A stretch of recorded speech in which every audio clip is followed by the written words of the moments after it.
Bismillahirrahmanirrahim. Assalamualaikum warahmatullahi wabarakatuh.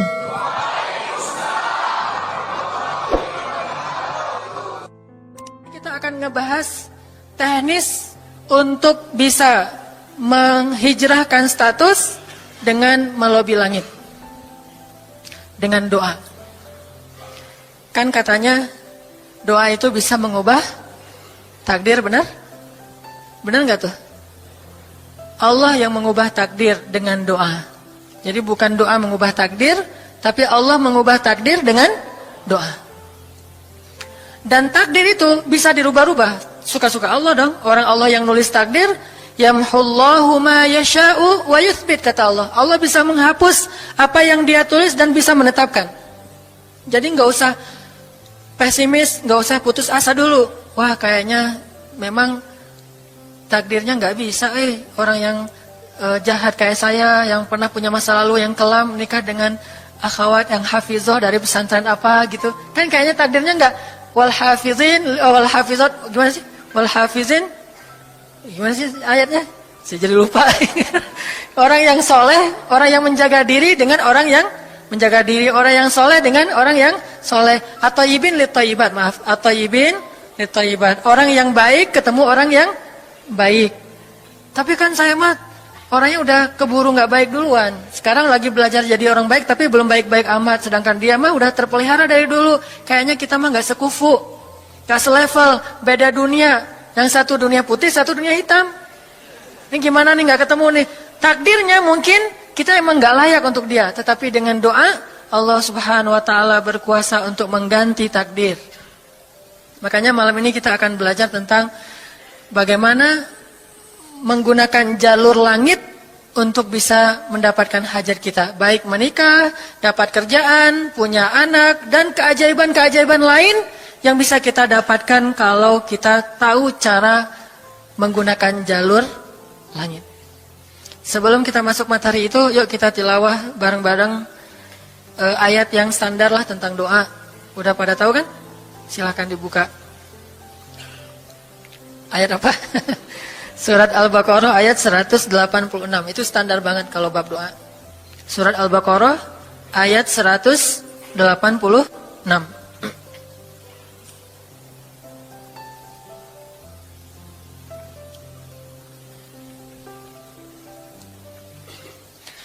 A'udzu billahi minasy syaithanir rajim. Enggak?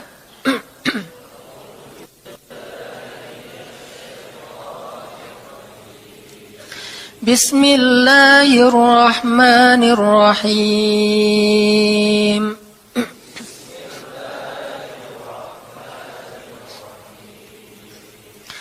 Wa idza sa'alaka 'ibadi 'anni fa inni qarib.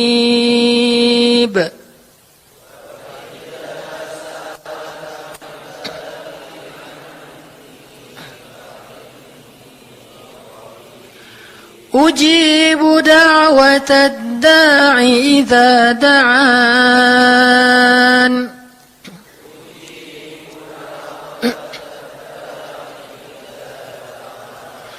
Falyastajibu li wal yu'minu bi la'allahum yarshudun.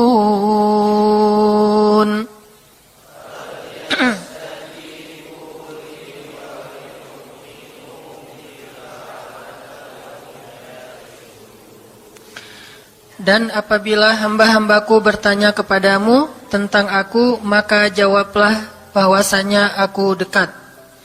Aku mengabulkan permohonan orang-orang yang berdoa kepadaku apabila dia memohon kepadaku. Maka hendaklah mereka memenuhi segala seruanku dan hendaklah mereka beriman kepadaku agar mereka selalu berada dalam kebenaran. Shadaqallahul azim. Teman-teman yang dirahmati Allah Subhanahu wa taala, ayat ini adalah ayat, kalau kita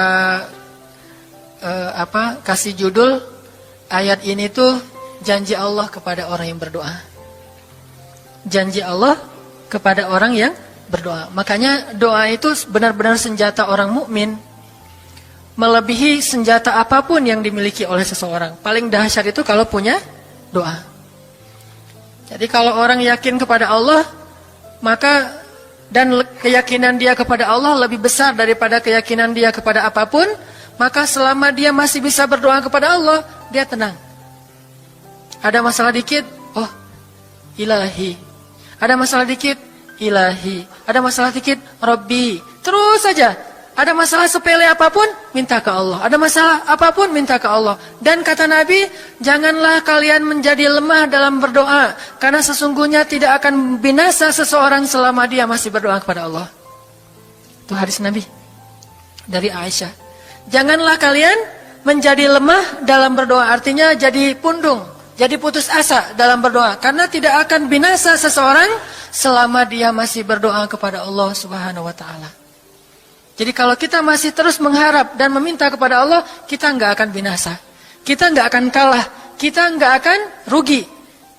Dan kata para ulama, segala sesuatu di dunia ini akan pergi dan tidak kembali. Ini clue penting nih, bisa dicatat. Segala sesuatu di dunia ini akan pergi dan tidak akan kembali kecuali doa. Dia pergi dan dia pasti akan kembali. Segala sesuatu kalau udah pergi di dunia ini nggak akan kembali lagi. Kalau pergi di sini maksudnya pergi kepada Allah. Tapi kalau doa pergi ke Allah, dia pasti akan balik lagi kepada yang meminta.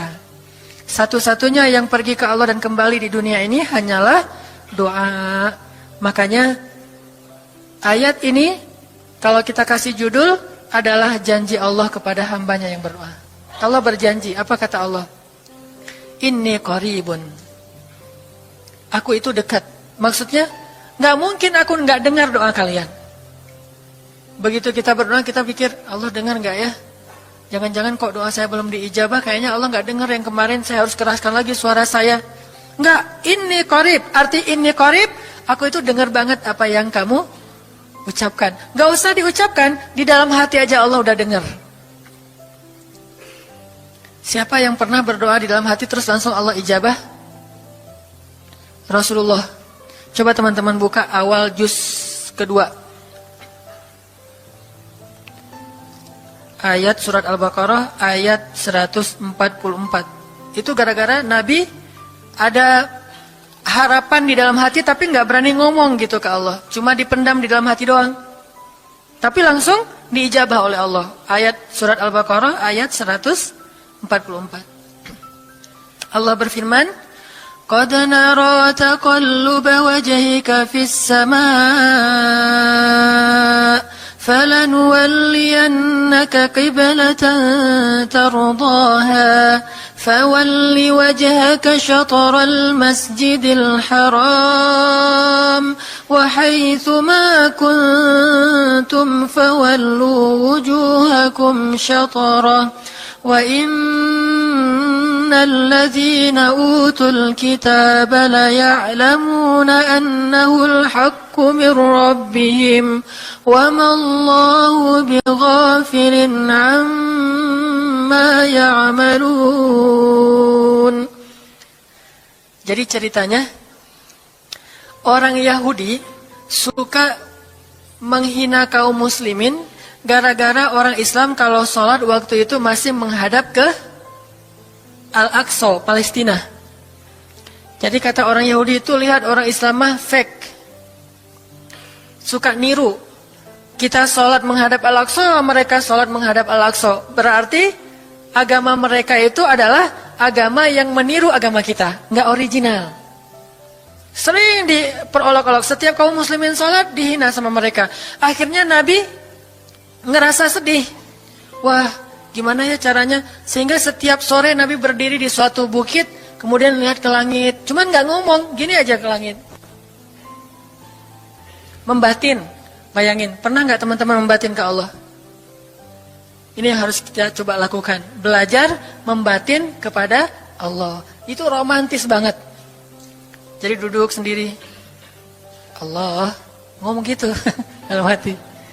Dan yakinlah ini qarib, Allah tuh dengerin. Jangan pikir saya kayak ngomong sendiri, kayak orang kurang waras. Enggak, Allah itu mendengar. Jadi kita batin aja sama Allah, ngomong dalam hati.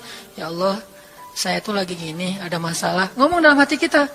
Please Allah, please gitu ya. Nah, Itu kalau kita membatin, inni qaribun wa asirru qaulakum aw ijharu bih innahu alimun bidzatis sudur. Jadi Nabi nggak enak mau ngomong, ya Allah tolong dong pindahin kiblat dari Masjidil Aqsa ke Masjidil Haram. Soalnya daripada dikata-katain melulu sama orang Yahudi, mau ngomong kayak gitu tuh nggak enak sama Allah. Malu Rasul ke Allah. Masa kiblat aja minta dipindahin. Akhirnya Nabi cuma ngelihat ke langit aja tiap hari. Udah selesai pulang. Besok lihat lagi ke langit. Turunlah ayat ini. Sesungguhnya kami telah melihat bagaimana kamu selalu menengadahkan wajahmu ke langit. Maka kami palingkan kiblat ke arah yang kamu sukai. Coba lihat. Turun wahyu untuk merespon doa Nabi yang bahkan belum diverbalkan. Belum diucapkan dengan kata-kata, tapi Allah udah ngerespon. Ini kan keajaiban doa nih.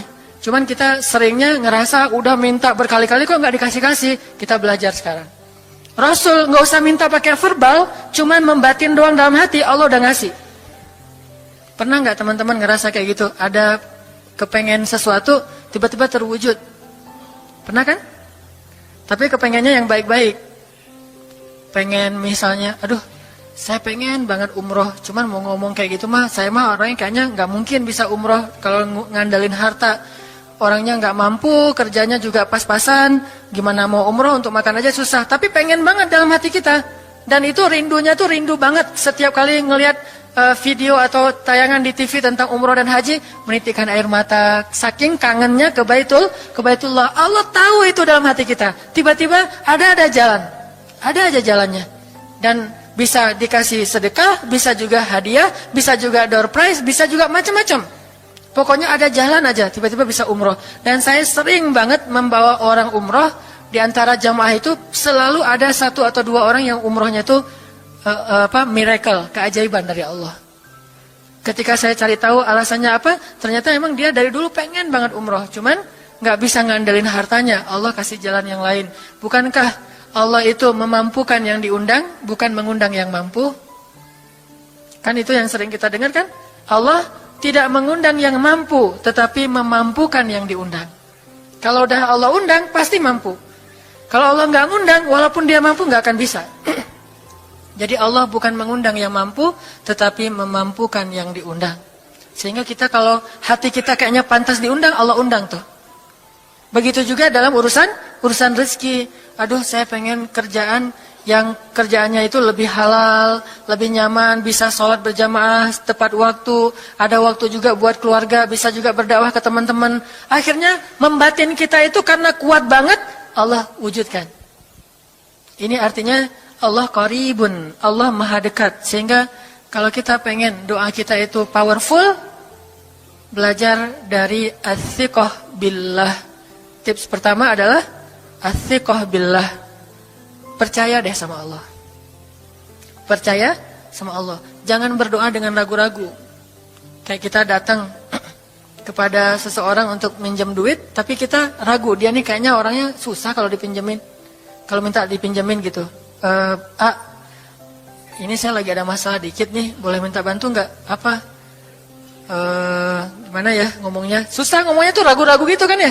Akhirnya kita ngomongnya tuh nggak enak, nggak nyaman, membuat dia juga ngasih ke kita juga ragu-ragu. Akhirnya nggak nyaman tuh hubungan kita sama dia.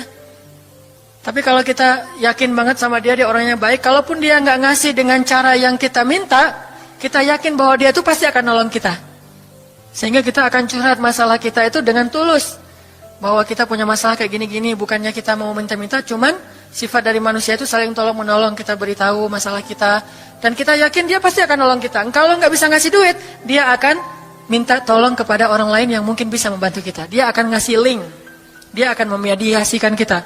Oh, aduh maaf ya, saya juga lagi sekarang lagi butuh uang. Ini lagi nabung-nabung juga, sama kita mah lagi sama-sama pengen hijrah status. Cuman, nih saya kenal ada temen nih yang dia alhamdulillah orangnya tuh suka banget bantu orang lain. Mungkin saya bisa merekomendasikan, saya bisa bantu kamu, ayo kita jalan bareng ngomong sama temennya. Pokoknya kita yakin dia bisa nolong. Nah kalau kita yakin, percaya sama Allah, Allah itu gak butuh perantara. Allah bisa nolong kita dengan cara apapun. Walaupun takdirnya udah ditulis, kamu tuh gak akan punya istri sampai meninggal dunia. Ya Allah masa gitu sih, gak akan punya istri. Ya Allah, tapi gimana masa saya mau hidup sendiri terus?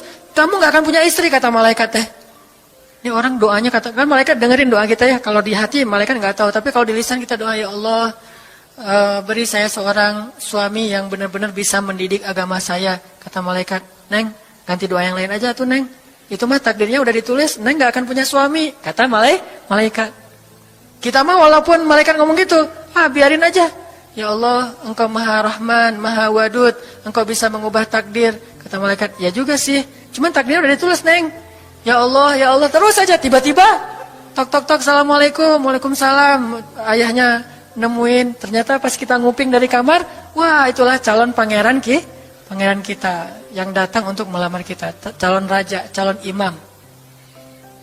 Malaikat heran-heran, wah subhanallah nih si Enang ini gak putus asa dalam meminta. Kita juga gitu, doa aja terus. Walaupun takdirnya sudah ditulis, karena Allah bisa mengubah takdir lewat doa dan harapan. Masih ingat cerita seorang ibu di zaman Nabi Musa dulu? Yang datang kepada Nabi Musa bilang, ya Nabi Allah, ya Kalim Allah, saya gak punya anak, udah tua kayak gini, bisa gak ya? Saya minta tolong Nabi Musa doa kepada Allah supaya saya punya anak. Kata Nabi Musa, bisa aja sih, gak apa-apa ibu. Ya udah saya doain, ya Allah, ini ada ibu minta anak. Kata Allah, ya Musa bilang ke dia gak akan punya anak, itu sudah takdirnya. Kata Nabi Musa, ibu maaf, udah ada jawaban nih dari Allah. Gimana ya Nabi Musa? Allah bilang takdir ibu gak akan punya anak. Oh gitu ya, ya udah deh pulang. Sampai di rumah, ya Rahim, ya Rahim. Doa aja terus. Besok datang lagi. Karena dia pengen tahu kabar dari langit. Nabi Musa itu bisa bicara ke langit. Ya Nabi Allah, saya mau tahu nih. Kira-kira Allah sudah memperkenalkan belum ya permintaan saya? Permintaan apa? Pengen punya anak. Tapi kan kemarin udah. Kata Allah takdirnya gak akan punya anak. Ya coba aja dulu sekali lagi. Siapa tahu sudah mau. Sekarang Allah memperkenankan. Wah ini benar-benar dia husnuzan sama Allah. Siqah, percaya sama Allah. Gak percaya kepada yang lain, percaya sama Allah aja. Nabi Musa karena udah terus aja direngekin minta gitu, Nabi Musa bilang, ya Allah, ini ada ibu yang kemarin, gimana dong ya Allah? Kata Nabi Musa, kata Allah, ya Musa, takdirnya dia gak akan punya anak. Bilang sama dia, ibu, udah terima aja takdir ibu gak akan punya anak. Oh ya, pulang lagi. Ya Rahim, terus saja sepanjang malam, sepanjang hari doa. Berhari-hari datang lagi kepada Nabi Musa. Ya Nabi Allah, udah berubah belum? Udah mau belum Allah ngasih saya anak? Kan udah kemarin takdirnya, tapi coba lagi sekali lagi aja. Nabi Musa minta lagi ke Allah, kata Allah masih yang sama, pulang lagi. Gak datang-datang lagi ke Nabi Musa. Setelah beberapa bulan, datang-datang bawa bayi. Assalamualaikum, sudah semangat sekarang, beda gitu ya. Kalau dulu Assalamualaikum, melas gitu ya. Sekarang Assalamualaikum, hai Nabi Musa. Kata ibu, ibu yang kemarin? Ya itu siapa? Anak saya. Anak ibu? Anak kandung maksudnya, bukan nyuri. Nggak, anak kandung saya ini Nabi Musa. Wah, Nabi Musa nggak wah sih, subhanallah kalau Nabi Musa. Kalau saya mah wah gitu ya. Kalau Nabi Musa, Masya Allah. Nabi Musa tanya ke Allah, ya Allah, itu ibu yang kemarin katanya takdir nggak akan punya anak, kok bisa punya anak? Ceritanya gimana Allah? Ceritain dong, saya kok nggak update gitu informasinya. Kata Nabi Musa. Allah ngasih update. Kata Allah, Musa, setiap kali aku bilang dia nggak akan punya anak, dia terus berdoa dengan menyebut Ya Rahim, Ya Rahim. Allah itu kan senang banget dipuji, dan Allah lebih berhak untuk dipuji. Kalau kita senang dipuji nggak baik, kalau Allah senang dipuji emang punya hak untuk dipuji kan? Allah senang dipuji. Dia bilang Ya Rahim, kamu bilang gak akan punya anak, dia bilang Ya Rahim, terus saja berharap. Wahai Musa, sesungguhnya rahmatku mendahului takdir. Rahmatku mendahului takdir. Akhirnya dengan sifat Rahim, Allah mengubah takdir ibu ini. Walaupun secara ilmiah gak mungkin punya anak karena sudah menopause. Tetapi Allah yang memiliki kekuasaan atas segala sesuatu. Nah, tips pertama adalah kalau kita pengen doanya powerful, melahirkan mukjizat dan keajaiban, adalah as-siqah billah, harus percaya sama Allah. Pertama, percaya bahwa Allah Subhanahu wa taala itu maha kuasa mengubah apapun yang Dia kehendaki. Apa yang Allah ingin, masya Allah kan pasti terjadi. Wa man lam yasha lam yakun. Kalau Allah nggak pengen, nggak akan terjadi. Jangan suuzon sama Allah terus bilang, nggak enak banyak minta, amal saya sedikit, mending saya beramal aja nggak usah banyak minta. Jangan memperlakukan Allah seperti kita memperlakukan makhluk. orang kalau kita banyak minta, dia akan kesulitan. Lama-lama dia akan merasa terganggu. Tapi Allah kalau nggak diminta, dia marah. Manusia kalau kita minta banyak-banyak, dia marah. Allah kalau kita nggak minta, dia malah marah. Masya Allah ya, luar biasa. Allah tuh senang banget kalau hambanya meminta. Sehingga di antara hamba yang paling Allah cintai, di antara hamba-hambanya, hamba yang paling banyak menengadahkan wajah dan telapak tangannya. Ilahi, ilahi. Minta sama Allah, Allah tuh suka banget diminta. Orang yang suka meminta itu bahasa Arabnya awwahun. Inna Ibrahim la'awwahun halim. Ibrahim itu hamba yang awwahun halimun. Awwah, halim. Halim itu artinya menahan amarah. Awwah, da'a. Da'a artinya banyak berdoa. Kalau da' itu berdoa. Kalau da'a senang banget doa. Ada masalah dikit, ilahi, Rabbi, ngadu aja ke Allah, manja gitu. Dan Allah tuh senang banget dengan hamba yang kayak gitu. Sehingga sampai Nabi mengatakan, mintalah kepada Allah walaupun cuman garam. Garam aja minta ke Allah. Sepele banget masalah kita. Ya Allah, mudah-mudahan nanti nggak macet ya. Minta sama Allah. Kok macet ya Allah? Ya biar kita sabar. Udah tahu jam macet berangkatnya telat gitu ya. Jangan salahin Allah. Tapi minta bilang, biasakan kita tuh komunikasi sama Allah dengan manja. Ya Allah, mudah-mudahan saya bisa jawab ujiannya. Udah belajar sih ya Allah, cuma nggak tahu kan semuanya di tanganmu. Minta ke Allah. Bismillahirrahmanirrahim. Makan ya Allah, ini rezeki darimu. Makasih ya, makan. Kalau bahasa lainnya makasih, alhamdulillah. Alhamdulillahilladzi at'amani hadza wa razaqanihi min ghairi haulin minni wala quwwah. Hafal tuh? Kalau nggak hafal, udah aja bismillah lah. Alhamdulillah gitu. Bismillah ya Allah, Masya Allah ini rezeki darimu. Udah selesai makan, udah sendawa gitu. Alhamdulillah, Allah baik banget. Ngomong sama Allah, sering-sering komunikasi sama Allah. Dan Allah itu wa huwa ma'akum aina ma kuntum. Dia bersama kalian dimanapun kalian berada. Bersama ya, bukan ada. Kalau ada itu beda. Allah di mana-mana itu beda. Tapi Allah bersama kalian itu artinya Allah melihat, Allah mendengar, Allah menyaksikan, Allah mencatat, Allah maha menilai bersama kita. Kalau ada, dia bertempat. Sehingga nanti kalau ada anak bilang, "Mah, Allah di mana?" Allah ada di mana-mana, Dek. Ntar dia malah karena cerdas, kalau gitu di WC juga ada, kan nggak boleh kan? Ini jawaban yang keliru, kurang filsafat. Allah itu bukan ada di mana-mana. Allah bersama kita dimanapun kita berada. Itu beda. Kalau bersama, ma'iyah, artinya Allah melihat, menyaksikan, mendengar, menghargai, dan terus memelihara dimanapun. Sehingga nggak usah khawatir bahwa ini mah nggak di masjid, nggak apa-apa. Selama bukan di tempat yang najis, seperti di kamar mandi atau di mana yang tempat-tempat yang nggak boleh, kita itu mah nggak. Tapi yang di tempat yang umum, di pasar, di jalan, lagi di kendaraan, di dalam masjid, di luar masjid, Allah, ilahi, Rabbi. Kalau perlu lebih manja lagi, pakai irama dikit. Allah, gitu. Kayak orang manggil temennya gitu. Atau kita miss call Allah dulu. Ya Allah, udah nggak ngomong apa-apa. Itu miss call. Miss call Allah. Ngapain miss call? Caper, kangen sama Allah. Allah, gitu lagi. Itu zikir kan? Allah, Allah, Allah. Kata Allah, ada apa hambaku? Allah lagi. Terus saja Allah di miss call berkali-kali. Pas Allah buka, wah 100 miss call. Allah 100 kali zikir. Udah 100 kali miss call, Allah yang telepon balik. Ada apa hambaku? Wah, ditelepon sama Allah. Lewat kejadian-kejadian hidup. Tiba-tiba ada kejutan dari Allah. Langsung bilang sama Allah, thanks Allah. Kan romantis tuh sama Allah. Jangan cuma sama cewek doang bilang thanks. Segala macam bahasa-bahasa yang keren. Sama Allah juga harus keren. Tapi setelah thanks, alhamdulillah. Karena itu yang paling baik. Intinya harus percaya sama Allah. Allah tuh senang banget didoain.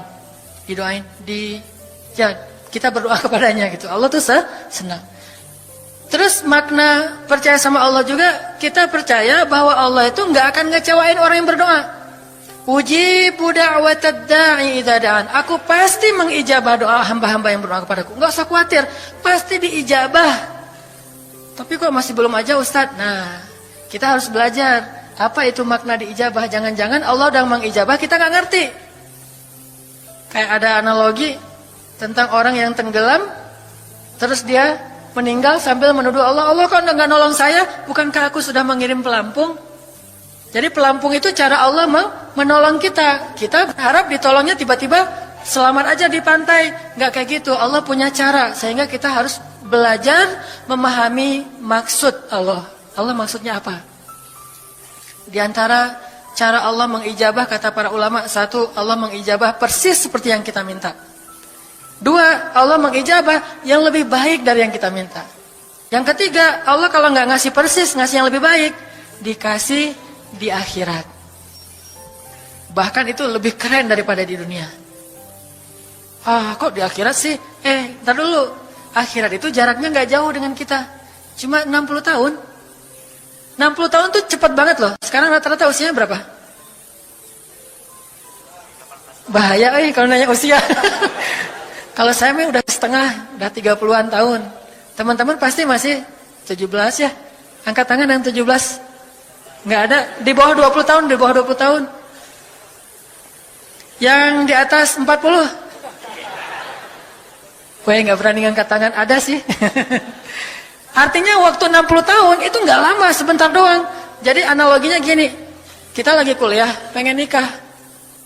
Terus kita naksir sama seorang cewek cantik banget. Dan saking cantiknya sampai kita cuma bisa bermimpi. Wah, saking cantiknya kayaknya nggak mungkin banget buat kita. Tiba-tiba ayahnya bilang, "Dek, kamu senang sama anak saya?" "Yang mana, Pak?" Masih nanya yang mana? Takutnya yang tadi kebalik. Ini yang lagi kuliah yang namanya si Fulanah misalnya. Sebutlah namanya Nisa apa gitu ya. Terus dia bilang, "Boleh Bapak setuju kamu nikah sama anak saya, tapi ditunda dulu sampai kamu lulus kuliah." Kita senang gak tuh? Sampai lulus kuliah, nggak apa-apa. Masa kita bilang, "Nggak mau Pak, kalau lulus kuliah mending gak usah deh, saya mauin sekarang." Pasti nggak gitu kan? Karena kita tahu ini cantik banget, keren banget, soleha banget, idola banyak cowok-cowok di kampus, dikasih buat kita. Syaratnya cuma satu, tunggu lulus kuliah 4 tahun lagi. Pasti kita akan sabar banget menanti itu. Nggak mungkin kita bilang, "Pak, Bapak kalau nawar yang serius dong, 4 tahun mah lama tuh Pak." Yang kedua, tips supaya doa kita powerful. Kalau doa sama Allah itu yang romantis. Bahasa Arabnya munajat. Curhat sama Allah. Dan doa itu ibadah, bukan sekedar permintaan, bukan cuma request, tapi ibadah. Jadi kalau orang rajin doa sama Allah itu akrab sama Allah. Dan kalau akrab jadi romantis sama Allah. Enak gitu, hubungannya dengan Allah tuh adem banget, nyaman banget. Pas dia berdoa, "Ilahi," gini ngomong. Kayak Nabi Zakaria yang tadi di surat Maryam pas sholat rakaat kedua. Apa kata Zakaria? Ini bentuk curhatnya Zakaria.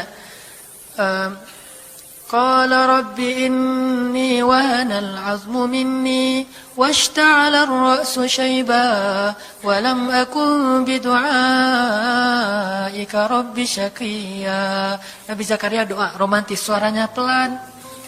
Wadhkur fil dzikru rahmati rabbika 'abdahu Zakaria idz nada rabbahu nidaan khafiyya. Nidaan khafiyya. Zakaria tuh kalau doa tuh lirih banget suaranya. Lembut banget. Jadi duduk sendiri, "Ilahi ya Allah." Bersenandung seperti Nabi Daud. Romantis sama Allah, bukan "Ya Allah." Itu mah doa khusus untuk perang itu mah. Doain Palestina, doain Suriah itu harus tegas. Kayak Nabi kalau berdoa itu dengan menelunjuk. Kadang Nabi mengangkat tangan, kadang Nabi mengangkat kedua tangan sampai tinggi, kadang Nabi nggak mengangkat tangan, kadang Nabi memakai telunjuk. Semuanya itu sunnah.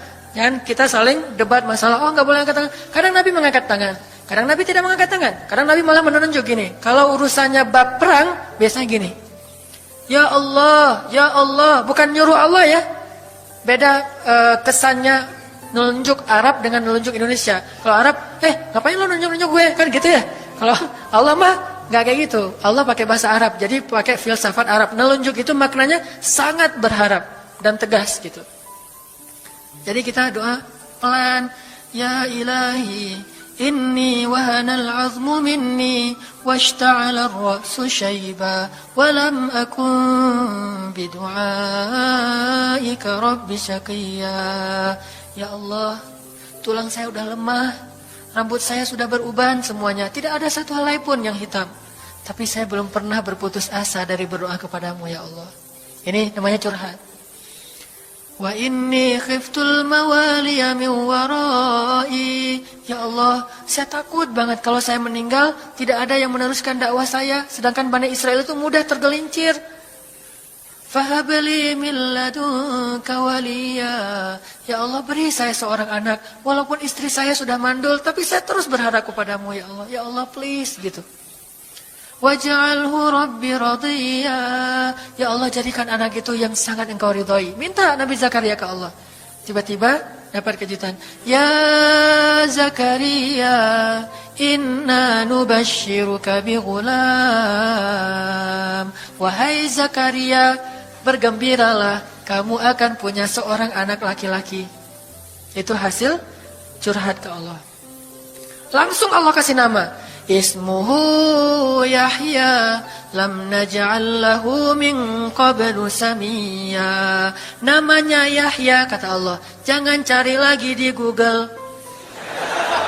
Udah ada namanya tuh, nggak perlu lagi nyari di googling gitu nama yang bagus apa gitu kan ya. Lagi serius-serius. Ismuhu Yahya, itu sebaik-baik nama, namanya datang dari langit. Ismuhu Yahya lam naj'al lahu min qablu samia. Belum pernah ada anak sesoleh dia di muka bumi. Wah, ini first nih, anak paling soleh.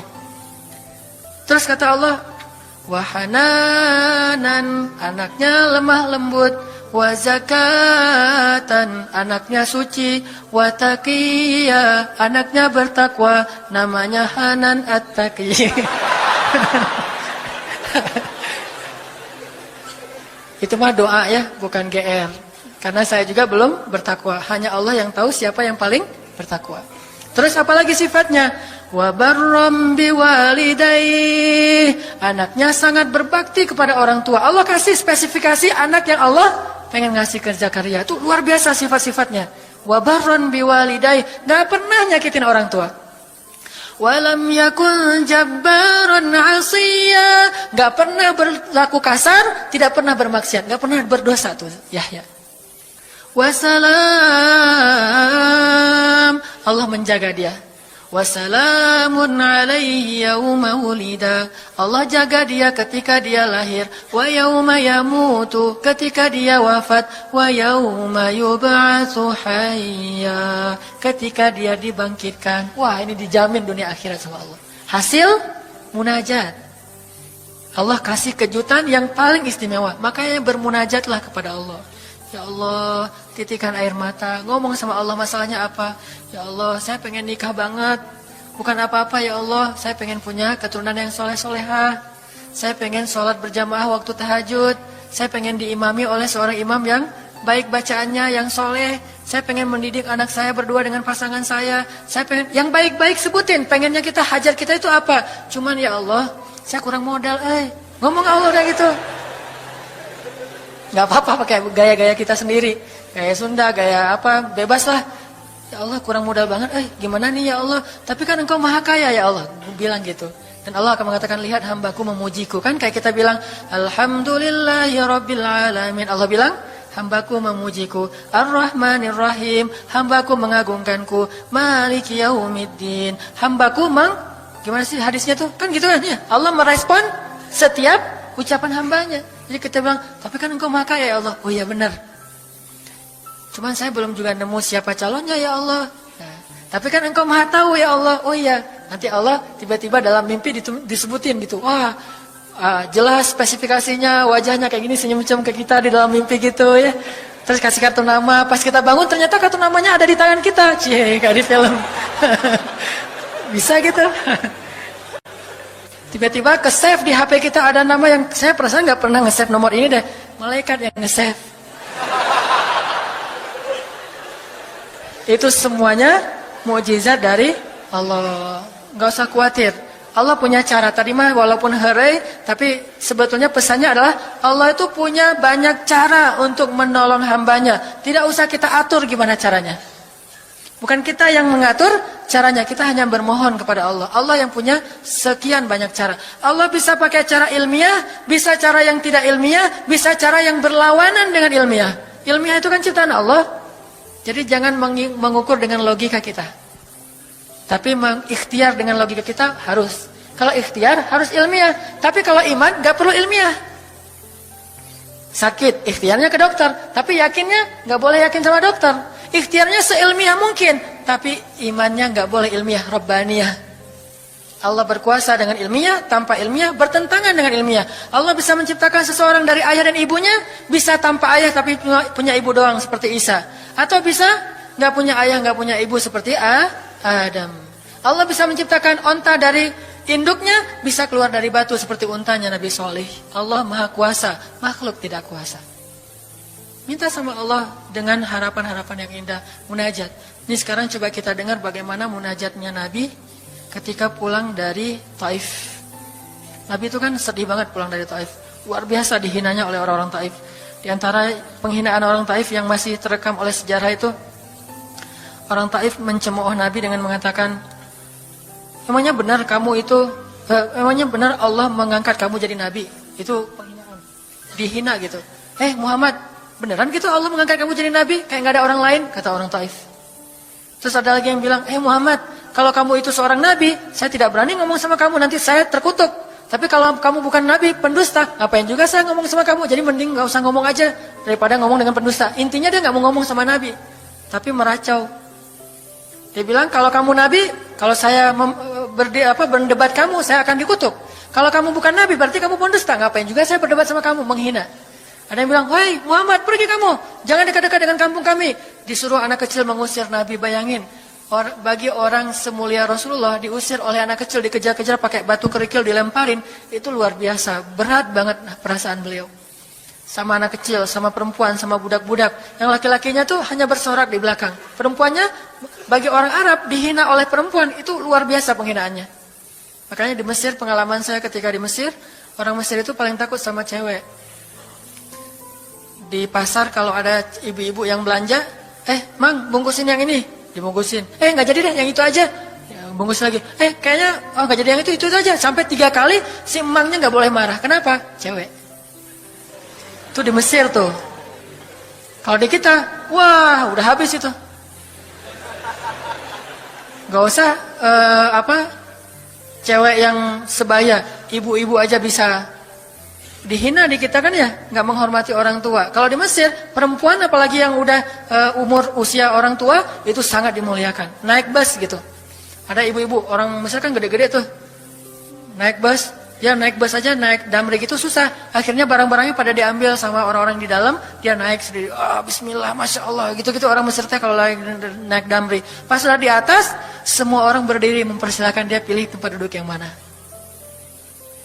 Itu budaya yang mungkin di Singapura juga pas saya ke Singapura kayak gitu. Tapi kok di Indonesia agak-agak jarang nih. Sering ada laki-laki muda duduk di halte atau di mana tempat-tempat umum, sementara di sebelahnya ada ibu-ibu yang gendong anaknya, tapi nggak ada tempat duduk. Di mana rasa malu dan rasa penghargaan terhadap perempuan. Makanya kalau sampai seorang ribut dengan perempuan di tempat umum, itu di Mesir aib banget. Jadi kalau kita ramai sama seorang cewek atau seorang ibu-ibu di tempat umum, pasti orang-orang Mesir akan marahin kita, nggak marahin dia, walaupun dia yang salah. Ya aib kata orang Mesir. Aib jangan kayak gitu, aib jangan kayak gitu. Tapi kalau kita berantemnya sesama laki-laki, dia akan bilang sallu ala nabi, salawatlah kepada nabi. Kayak gitu cara mendamaikan pertengkaran di Mesir. Dan menurut survei kecil-kecilan saya, orang Mesir itu paling sering bertengkar di bus kalau lagi bulan puasa. Lapar soalnya. Itu sering banget, asal bulan puasa ramai di bus. Wah, orang Mesir kan suaranya kencang ya, kayak singa gitu. Wah, ramai di jam 2 orang. Akhirnya yang lain bilang, sallu ala nabi. Langsung, sallallahu alaihi wasallam. Lagi. Tapi dia sempat salawat dulu. Kalau kita kan, apaan sih? Nggak ada hubungannya juga, nggak nyambung, keles gitu. Kalau di Mesir mereka paham. Kalau dibilang nabi, langsung mereka menghargai sallallahu alaihi wasallam. Terus marah lagi. Ya Amir, sallu ala nabi, sallallahu alaihi wasallam. Lagi. Kadang-kadang saking marahnya, shollu ala nabinya sambil marah-marah, sallallahu alaihi wasallam saya bilang juga. Jadi sampai ada yang bertengkar dua orang disikapin dengan bijak. Orang Mesir kalau marah tuh suka bilang keledai, ya Ahmad, wahai keledai gitu. Terus yang orang bijak ini kayaknya educated dosen gitu kayaknya, dia bilang, memangnya ada keledai selain engkau di sini? Terus dia bilang, nggak ada. Ada. Apapun jawabannya salah. Memangnya ada keledai selain kamu di sini? Kalau dia bilang nggak ada, berarti memang kamu sendiri. Kalau dia bilang ada, berarti kamu juga keledai. Cerdas ya, luar biasa nih di Mesir. Saya dapat banyak luar biasa pengalaman. Intinya apa? Perempuan yang mengusir Nabi di Taif, perempuan, anak-anak, budak. Coba, gimana perasaan Nabi? Itu benar-benar nelangsa banget, sedih banget. Begitu turun dari Taif, Nabi SAW kemudian istirahat, habis dikejar-kejar dari pagi sampai sore di kebun kurma. Nabi lagi istirahat, terus Nabi berdoa. Nih doanya saya bacain ya. Wahai Robku, kepada engkaulah aku adukan kelemahan tenagaku dan kekurangan daya upayaku. Wahai Robku, engkaulah yang maha rahim, engkaulah pelindung orang-orang yang lemah. Engkaulah penciptaku. Kepada engkau aku berserah diri ya Allah. Kepada musuh, kepada siapa engkau akan menyerahkanku ya Allah? Kepada musuh yang akan mencelakaiku, atau kepada keluarga yang akan membantu urusanku. Tapi apapun itu, tidak ada keberatan bagiku, asal engkau tidak marah kepadaku. Mau diserahin ke musuh, gak apa-apa ya Allah. Mau diserahin kepada keluarga juga nggak apa-apa. Yang penting kau nggak marah ya Allah. Ini bahasa Nabi. Terus Nabi bilang, sedangkan kasih sayangmu maha luas bagiku, aku berlindung dengan cahaya wajahmu yang mulia, yang menyinari langit dan menerangi segala yang gelap. Dan atasnya lah teratur segala urusan dunia dan akhirat.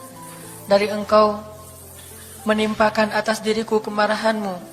Aku berlindung dari kemarahanmu ya Allah. Dari juga azab-azabmu, kepada engkaulah aku adukan perihalku, sehingga engkau ridho, tiada daya dan upaya, melainkan dengan kekuasaanmu ya Allah.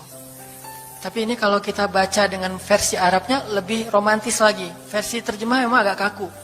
Kalau kita tahu bahasa Arabnya, ya Allah, tidak masalah aku diperlakukan kayak gini. Tidak masalah aku diusir, aku dihina, aku disakiti, aku dilempari, aku dikejar-kejar. Yang penting engkau tidak marah kepadaku. Coba, gimana Nabi itu cinta sama Allah. Mendengar doa Nabi yang romantis banget sambil menitikan air mata, tubuhnya banyak bekas luka lemparan batu, bajunya itu kotor. Malaikat itu sampai nggak tega, sampai Jibril turun. Wahai Muhammad, kata Jibril. Ya Rasulullah, wahai kekasih Allah, kata Jibril. Allah maha mengetahui apa yang telah terjadi pada dirimu terhadap orang-orang ini. Allah telah memerintahkan malaikat gunung untuk mentaati perintahmu ya Rasulullah. Kata malaikat, jadi kayak ada seorang anak yang nangis sedih, tiba-tiba datang ayahnya ngelus-ngelus gitu, menenangkan dia. Ya Rasulullah, Allah udah memerintahkan malaikat gunung kok, jadi menghibur gitu. Jangan sedih ya Rasul, jangan sedih, gak apa-apa. Itu malaikat gunung udah siap tuh, apapun yang kamu perintahkan. Langsung malaikat gunung siap-siap gitu. Terus kata malaikat gunung, ya Rasulullah, wahai kekasih Allah, perintahkan saja kepada kami apapun. Jika engkau mau, kami akan timpakan dua gunung ini kepada penduduk Taif, sehingga mereka mati terhimpit oleh gunung-gunung yang kami timpakan. Perintahkan ya Rasulullah, perintahkan. Kata Rasulullah, tidak wahai para malaikat.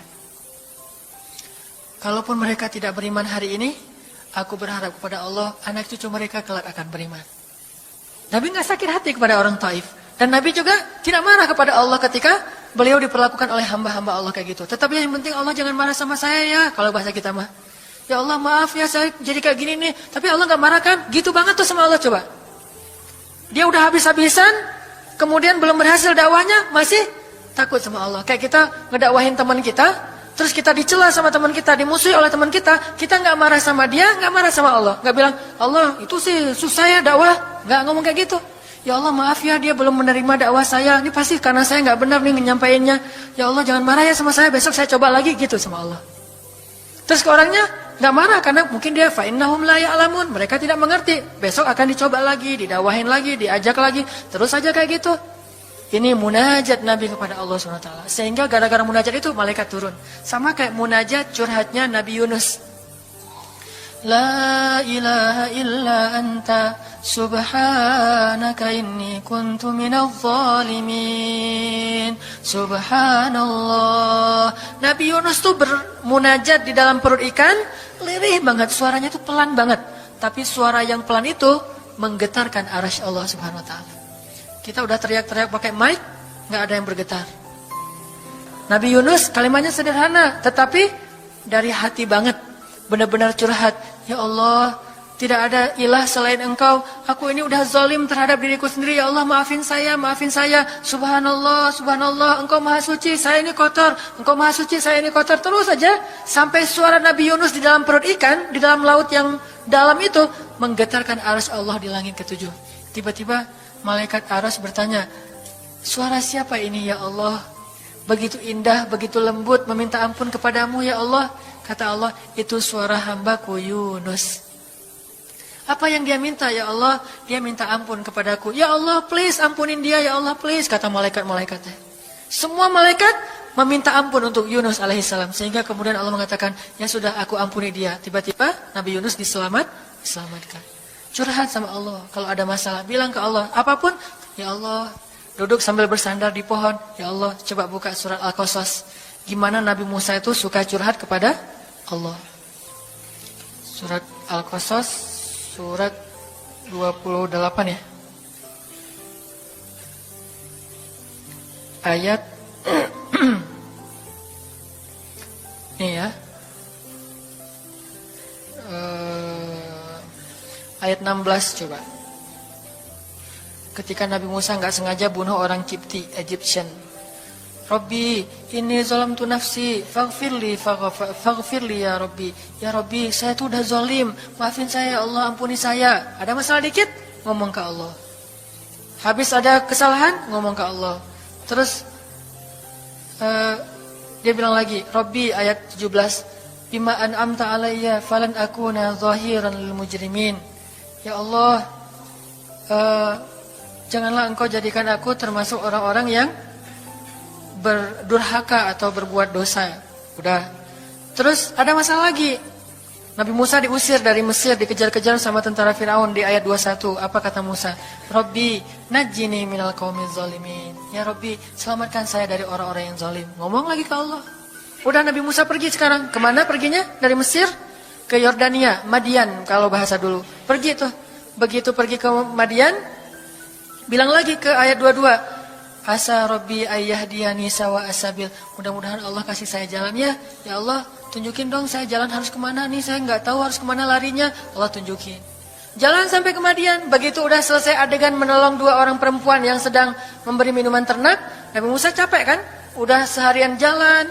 Kemudian kurang makanan. Sendiri nggak jelas negeri yang beliau tuju. Akhirnya beliau bersandar di sebuah pohon. Di ayat 24. Terus beliau mengatakan, Rabbi, inni lima anzalta ilayya min khairin faqir. Ya Allah, saya butuh banget kebaikan darimu ya Allah. Saya sekarang lapar, saya haus, saya nggak punya tempat tinggal. Saya sangat butuh kepada kebaikan darimu. Bilang ke Allah, tiba-tiba habis doa kayak gitu, datanglah cewek itu dengan malu-malu kan. Ayat berikutnya, ternyata cewek itu adalah bakal jadi istri Musa. Jadi kalau ada apa-apa bilang ke Allah. Gak sengaja ngelihat Instagram, oh ada yang cantik, Rabbi, yang ini nih, yang saya gak sengaja gitu. Tapi jangan dikepoin ya, dan jangan terlalu lama ngelihatnya, sekilas saja. Atau minimal kalau nggak yang ini, yang kayak gini ya Allah, ya Allah, gitu. Ngomong nanti ketika selesai sholat. Makanya banyak-banyak doa sama Allah. Dan yang romantis, yang lembut, banyak-banyak berzikir. Jadi sebelum doa itu tasbih dulu. Tasbihnya dengan bahasa yang kita nyaman. Subhanallah, subhanallah boleh. Atau dinyanyikan juga nggak masalah dengan suara yang baik. Bukankah Nabi menyuruh kita menghiasi Al-Quran itu dengan suara kita? Dan diantara isi Al-Quran adalah zikir. Kita bisa bilang Subhanallah, Subhanallah, Subhanallah. Coba kayak gitu malam hari sendiri. Pasti orang yang lewat dekat rumah kita bakalan lari gitu ya, dikirain ada soal. Malam hari zikir di kos-kosan gitu, pada teman-teman pada kabur semuanya. Dikirain ada yang gentayangan. Subhanallah, subhanallah, subhanallah. Jadi kalau teman-teman bersiul, bersiullah dengan zikrullah. Daripada kita bersiul dengan lagu-lagu yang misalnya hanya irama biasa kan ya. Saya udah gak hafal ya lagu-lagu terbaru. Yang dulu-dulu mah yang saya tahu paling kau hancurkan hatiku, hancurkan ya. Nah gitu aja bersiulnya di mobil, kau hancurkan hatiku.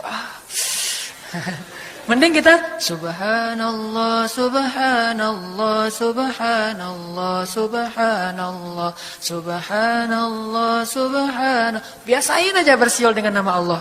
Itu namanya miskolin Allah. Sehingga nanti Allah akan lihat, wah ada hambaku nih menyebut-nyebut nama aku kan di miskol tuh, caper dulu. Udah gitu baru ya Allah, baru minta sama Allah. Jadi, kalau kita mau munajat, mau romantis, mau curhat sama Allah, sebut nama Allah, agungkan kebesaran Allah, berselawat kepada kekasih Allah, yaitu Rasulullah Shallallahu Alaihi Sayyidina Muhammad. Mau pakai Sayyidina mangga, nggak pakai Sayyidina mangga. Yang penting jangan ribut bab Sayyidinanya. Mau doa aja, nggak ada tuh Sayyidina, rame kan? Gak ini berdoa ada, jadi debat kan ya? Komen, udah aja nggak masalah. Mau pakai Sayyidina mangga, nggak pakai Sayyidina juga, nggak masalah. Tergantung mazhab. Ada yang nyaman harus pakai Sayyidina karena saya cinta sama Rasulullah. Ada yang nyaman saya justru karena cinta sama Rasulullah gak mau nambah-nambah kayak gimana Nabi mengucapkan aja. Mangga. Yang penting salawat. Allahumma sholli ala Muhammad. Allahumma sholli ala Sayyidina Muhammad. Baru minta, ya Allah saya lagi ada masalah. Gini nih ya Allah. Sebutin, curhat sama Allah. Dengan demikian doa kita akan diijabah insya Allah. Tapi ini baru berapa nih? Baru 2 ya. Ada beberapa tips untuk doa yang powerful. Insya Allah ini akan kita lanjutkan pada pertemuan yang akan datang. Pertemuan yang akan datang.